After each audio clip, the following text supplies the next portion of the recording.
Hello and a very warm welcome. Spa qualifying reaction, probably the longest qualifying reaction ever, as we have intermediate conditions and wet conditions.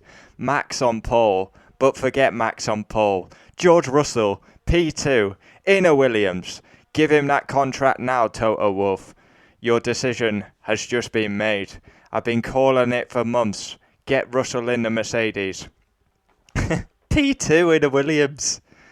How? He's out-qualified both Mercedes. That Williams is dog. P2? Are you kidding me? Stroll and Bottas take grid penalties. And very lenient. They both should be starting from the pit lane. Bottas on his birthday takes a grid penalty. The start was delayed due to the weather. Inter's running. Norris went fastest. Kimi's shit weekend continues as he finishes 19th. Then Mercedes used an extra set of tyres. Russell through to Q3. Alpine looked very poor in the wet. Alonso got knocked out. Ocon through. And then we saw a big crash. We have Sebastian Vettel on the radio saying, red flag. 20 seconds later, Norris crashes, but 100% was Norris's fault. He took way too much speed into Eau Rouge. Massive delay with the red flag, and we also Vettel showed what a class act he is as he checked Norris was okay and then went back to the pits. And again, F1 showing the replay 560 times. They still haven't learned their lesson from Grosjean. Why do we need to see the replay that many times? Once is enough. Star quali George Russell. Spa qualifying reaction. Sebastian Vettel a class act. Drivers are absolute warriors. And George Russell P2. I don't even want to talk about the rest of the drivers. Thankfully, every driver made it through safely. That's the main aspect. But it's the George Russell show. Forget about Max and Hamilton. He's literally the George Russell show. P1 Max in front of his home fans. Great job. We know how good he is in the wet. George Russell P2. Now sign him up, Toto Wolff. If you've not given Russell that seat for 2022, then you should be sacked on the spot. I've been crying for months. It seems like years. Russell deserves his chance. Give him that Mercedes drive. And what a performance. Inner Williams, P2, in the wet. Sensational by the Kings Lynn-born driver. And he out-qualifies Mercedes. P3, Lewis Hamilton. Wow. P4, Daniel Ricciardo. That's an exceptional effort, given how far he was off Lando Norris.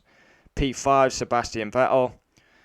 Just class act, checking that the driver's okay. He called for the red flag. They didn't. And Norris crashed, but Vettel, what a class act he is. P6, Pierre Gasly, strong. P7, Perez, not great. P8, birthday boy, Valtteri Bottas. P9, Ocon. That's pretty impressive because Alpine had no pace. P10, Lando Norris, definitely his mistake. Took way too much speed. I'm not hearing about like aquaplaning. If you watch the onboard, he carried so much speed in. Then come the Ferrari, Leclerc 11th. Strong session by Nicholas Latifi, P12. But again, he's outshined by Russell. 13th, Carlos Sainz. 14th, Alonso. Didn't feel comfortable. 15th, Stroll will take that grid penalty. Bottas also a grid penalty. 16th, Giovinazzi. 17th, Yuki. Mick, 18th. Kimi. His shit weekend continues. 19th, Mazepin last. But Lance Stroll will be starting last. Norris will probably have a pit lane start because he's going to have to take penalties galore. Bottas will drop to 13th. I can't wait for the race tomorrow. I think the weather forecast is the same. So yeah, all in all, I'm just thankful the drivers made it through safely. And again, Eau Rouge comes into question. I did a video on it saying, is it too dangerous? And yet again, we see an incident there. How many more are we going to see? Hubert, Jack Aitken, Norris. the women's series yesterday. So, yeah. But it's all on George Russell. George Russell, P2 in a Williams. That is story of the season. Wow. George Russell is the man. I've told you time and time again. I don't just say it because he's English. He deserves his chance. What more does he have to do? GP3, GP2, batters Latifi, batters Kubica, scores points last race, and now he's P2. George Russell, P2. George is going to win tomorrow. No, realistically, he'll probably drop back like a stone. But if it's wet, who knows? Sensational by George Russell. Join me for race reaction tomorrow. And that was the longest quali session ever.